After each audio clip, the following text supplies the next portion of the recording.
예, 안녕하십니까. 여러분들의 백만장자입니다. 사랑합니다, 여러분. 예, 화이팅입니다. 지루한 장이 계속되고 있습니다. 자, 그렇지만 여러분들 지금 수급 보시면 오늘도 외국인들이 900억 가까이, 적은 금액 아닙니다, 여러분.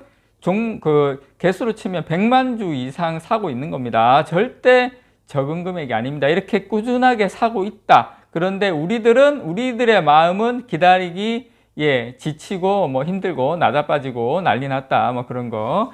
자, 오늘 여러분들에게 오늘 삼성전자 좀 쉬어가니까 삼성전자 이야기보다는 내일 뭐가 발표나는지 혹시 아십니까? 예, 내일 요거 발표납니다. CPI, 미국 소비자 물가 지수 추이. 물론 여러분 보시면 많이 꺾였죠. 예, 많이 꺾였습니다. 이거 제가 봤을 때는 이게 하락한다 하더라도 살짝 반등했다가 하락하는 경우도 있고 그래요. 그렇지만 제가 봤을 때 추세는 이미 하락으로 됐다. 대신에 이제 내일 발표나는 거에 따라서 이제 마지막 금리 인상이 될지 동결이 될지 아마 그게 정해지는 그 핵심이 되지 않을까 생각을 하고요. 오늘 제가 여러분들에게 이 CPI하고 그 다음에 지금 S&P 500이 여러분 S&P 500 이동평균선 50일 이동평균선하고 200일 이동평균선인데 이게 이제 골든크로스가 났어요. 이게 시사하는 바가 어떤 것인지 CPI는 어떻게 될 것인지 오늘 요거 여러분들에게 삼성전자의 미래를 알 수 있는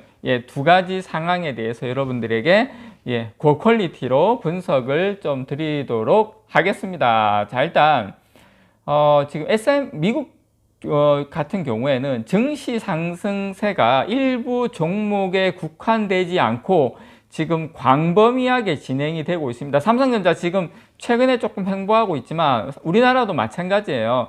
지금 네이버, 카카오, 삼성전자, 현대차, 하이닉스 다 지금 일부 종목에 국한되지 않고 우리도 지금 다 지금 상승으로 가고 있는데요. 자, 대표적으로 지금 S&P 500 기업 가운데 200일 이동평균선을 상향 돌파한 기업의 비중이 거의 80%에 육박한 상황입니다. 거의 80%.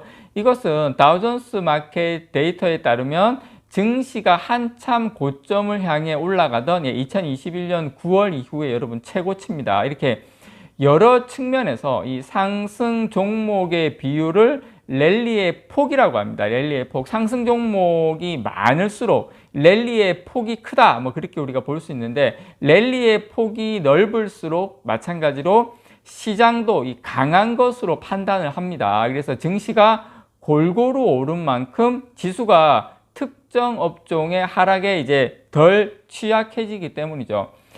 S&P 500 지수는 지난 2일 50일 이동평균선이 500일 이동평균선을 뚫고 보시는 것처럼 이 올라가는 골든크로스가 났어요.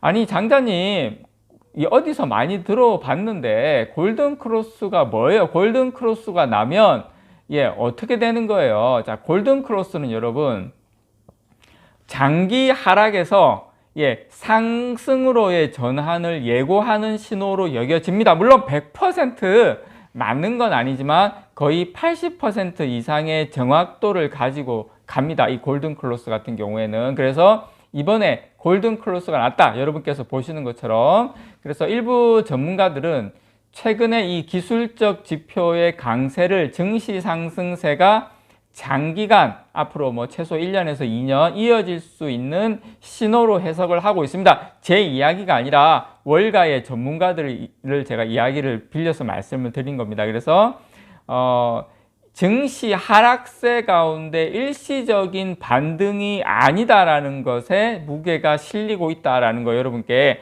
지금처럼 지루한 장에서 제가 S&P 500을 여러분께 보여드리면서 추세적인 방향의 흐름이 돌아섰다라는 거 여러분께 좀 편안하게 따뜻하게 이 장을 조금 기다리시고 즐기기는 좀 그렇지만 이번 2월 달을 그렇게 여러분께서 가져가시라는 의미에서 말씀을 좀 드리고요.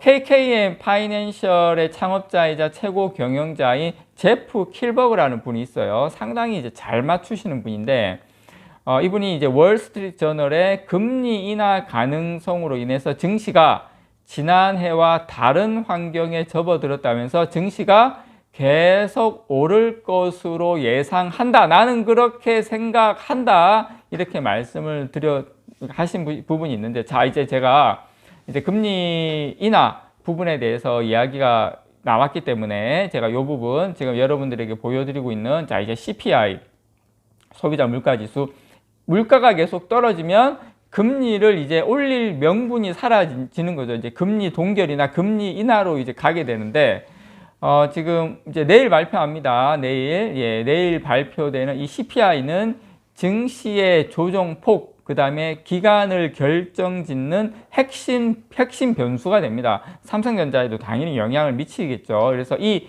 물가 지표에 따라서 연준의 통화 정책 방향이 결정이 되기 때문입니다. 금리를 올릴 건지 동결할 건지 내릴 건지가 결정이 되기 때문입니다. 자, 그러면 어떻게 지금 전망을 하고 있는지 그거 여러분들에게 말씀을 좀 드릴게요. 자료를 보니까 다우존스가 이코노미스트들을 대상으로 조사를 했어요. 자, 너희들은 어떻게 될 거라고 보니? 하고 물론 이게 다 맞는 건 아니겠죠. 그렇지만 그 조사한 결과 지금 보시면 12월 달에 마지막에 6.5% 아닙니까? 그래서 1월 달의 상승률은 6.2%를 전망을 하고 있더라고요. 뭐 이게 맞으면 뭐 돗자리 깔아야 되는 거고, 뭐 제가 까는 건 아닙니다만은 지금 상승률이 6.2%, 지금 12월 달인 6.5%였는데 6.2%로 낮아졌을 것이라고 지금 추론을 하고 있습니다. 자, 호라이즌 인베스트먼트의 최고 투자 책임자 CIO인 이 스콧 레드너는 최근에 이제 CNBC에 나와서, 자, 이번 주에 투자자들은 한 가지 이벤트에 집중할 것이다. 그 한 가지 가장 중요한 이벤트가 뭐다? CPI다. 이렇게 말씀을 하셨는데요. 지난 1월 CPI가 디스인플레이션이 지속이 되면서 물가가 통제되는 올바른 방향으로 나아가고 있음을 나타낸다면 연준은 이제 경기 성장세가 강해지도록 허용할 것이다. 주가가 올라가는 것을 허용할 것이다. 이 말을 이야기를 한 거죠. 자, 무슨 말이냐면 만약에 내일 6.3%로 내려간다면 주가가 더 상승하는 것을 이제 용인한다. 이제 그 말입니다. 여러분께서 그렇게 이해를 하시면 됩니다. 당연히 삼성전자도 영향을 받겠죠. 다만 이제 지난해 12월에는 CPI가 이렇게 하락을 했으나 11월 대비 하락을 했으나 이게 만약에 이 하락세가 이어지지 또 못한다면 일시적으로 약간 흔들릴 수는 있다. 왜냐하면 그 이유가 뭐냐면 지금 CNBC 내용을 보면 임대료가 아직까지 높은 수준을 유지하고 있기 때문에 이게 CPI가 조금 만약에 하락 아니고 상승할 수도 있다. 이렇게 이야기는 나왔어요. 외신에서. 그렇지만 이 서비스 부문 인플레이션이 이미 냉각되고 있는 가운데 임대료도 올해 중반부터는 지금 이제 임대료가 아직까지 높은 수준을 유지하고 있습니다. 그렇지만 올해 중반부터는 상승세가 둔화되면서 올해 말에는 인플레이션이 3% 밑으로 떨어질 것으로 전망을 하고 있습니다. 물론 연준 목표치는 2%이긴 하지만 제가 봤을 때 그건 내년 말이나 가능할 것 같아요. 그래서 올 연말에 3%까지 떨어지면 지금 1월 달에 6.2% 저번 달에 나오면 거의 연말 되면은 거의 3% 가까이 더 떨어진다는 이야기거든요. 다시 말해서 이렇게 되면 금리 인하 압박이 훨씬 세진다라는 거 여러분들께 말씀을 좀 드립니다. 자, 투자 포인트를 여러분께서 골든 크로스 났다. 소비자 물가 지수는 하락하는 추세다. 자, 그러면 금리 내린다. 그래서 증시가 상승할 수 있는, 삼성전자가 랠리를 펼 수 있는 여건과 환경이 조성이 되고 있다는 거 여러분들에게 다시 한번 말씀을 좀 드립니다. 이상 여러분들의 백만장자였습니다. 사랑합니다, 여러분.